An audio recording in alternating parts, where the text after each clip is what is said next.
I'm Sacha. Today we're talking about something that I'm so passionate about, and I'm really excited to really delve in deep with this topic. And we're talking about references.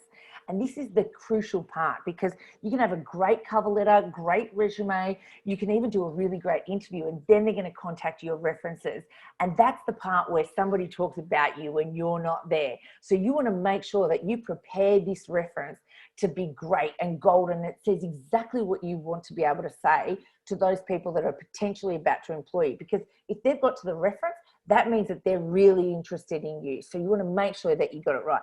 And we've got a couple of tips that we've, that we've been toing and froing about what we can do to make sure we can get our references ready. And I think the first thing that we need to do is, let's say we haven't had a job before, we need to make sure that we get a reference. So we can actually use a teacher, but I would probably say that's only if you're desperate. So, and that's not the end of the world to be able to use a teacher, but really try and seek somebody out outside of that, because then it shows that you have been involved in other things. So if that means that you need to mow your neighbour's lawn a few times to get out there to then ask them, can I use you as a reference? Then that's what it actually means that you need to do, even if you've never worked in an industry before. What do you think about that one?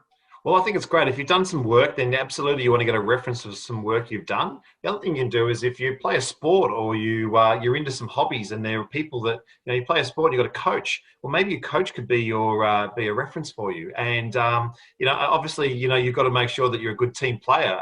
But that would work really, really well to your favours. I think what's really also important, Sasha, is if I'm going to get a reference, I've got to do the courtesy to actually ring that person up, to actually let them know that I want them as a reference, and would they be a reference for me. And if I get to that stage in the job interview where they ask for a reference, the first thing I need to do the moment I walk out of that place is, or get off the phone from them, is to ring that person who's going to be the reference and let them know that's coming. Why is that important, Sash? Look, I've actually had that happen to me. And I meet lots of young people, and so often we'll do some work together, and they'll say to me, can I be a reference? Can they use me as a reference? And of course, I really want to help them. And one day I left my mobile phone at home, and I got a phone call from a candle store. And they rang up, my husband answered the phone, and they said, we wanted to speak to Sasha. And they said, no, look, she's left her phone at home. An hour later, called back again. Can we please speak to Sasha? Got home, he said, listen, what kind of candles have you been ordering? Because this candle store has actually called twice to do it. And I was like, why would a candle store be calling me? Rang back the candle store, and they said, listen, we're actually ringing regarding Stephanie. She was actually using you as a reference. And I'm like, who is Stephanie? And then they started asking me. Now, I didn't want to do wrong by Stephanie. I wanted to make sure that I gave her a great reference. So I started actually saying some things, but I wasn't on point with it. Clearly, I must have done a good job, Colin, because she got the job. A year later, I went into that store, and I walk in, and then I get, hi, Sasha. And it was Stephanie. And then bang, it reminded me, I had given her that, I had given her a good enough reference, even though I didn't know who it was, given her a good enough reference to be able to get her a job. And she didn't even ring me to thank me, to say, thanks a lot for doing that. Or I didn't even get a discount on my candles that I bought as well there. But I really think you can't bite the hand that feeds you. So make sure that you treat your references with gold, because these are the people that are getting you over the edge.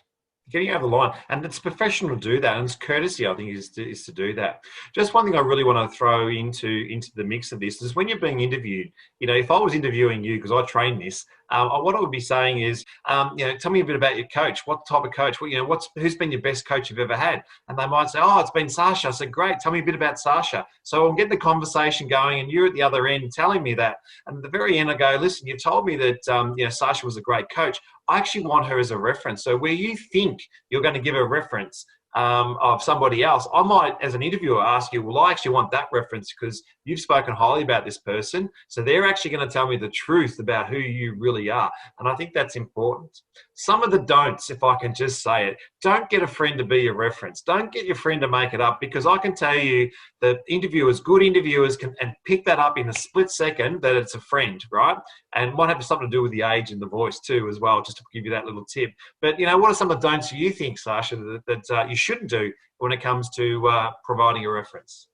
Look, let's say, for example, you've had a job and things didn't necessarily go to plan and it wasn't a great job and maybe you left on really bad terms.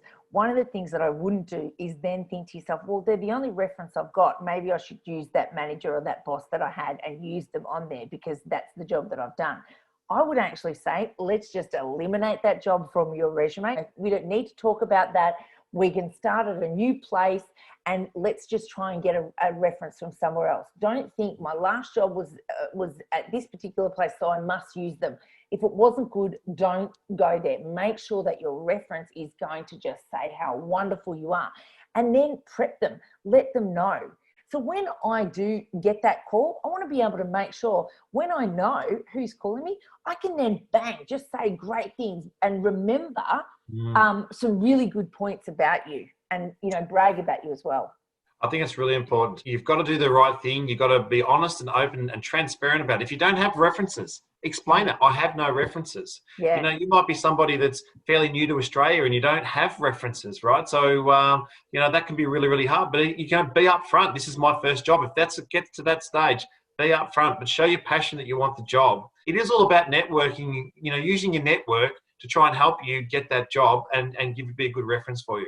Actually, that's a really good topic on how to be job ready for our next one, Sash. Absolutely. I think that you've segued right into the next topic there, Colin. Perfect. No worries.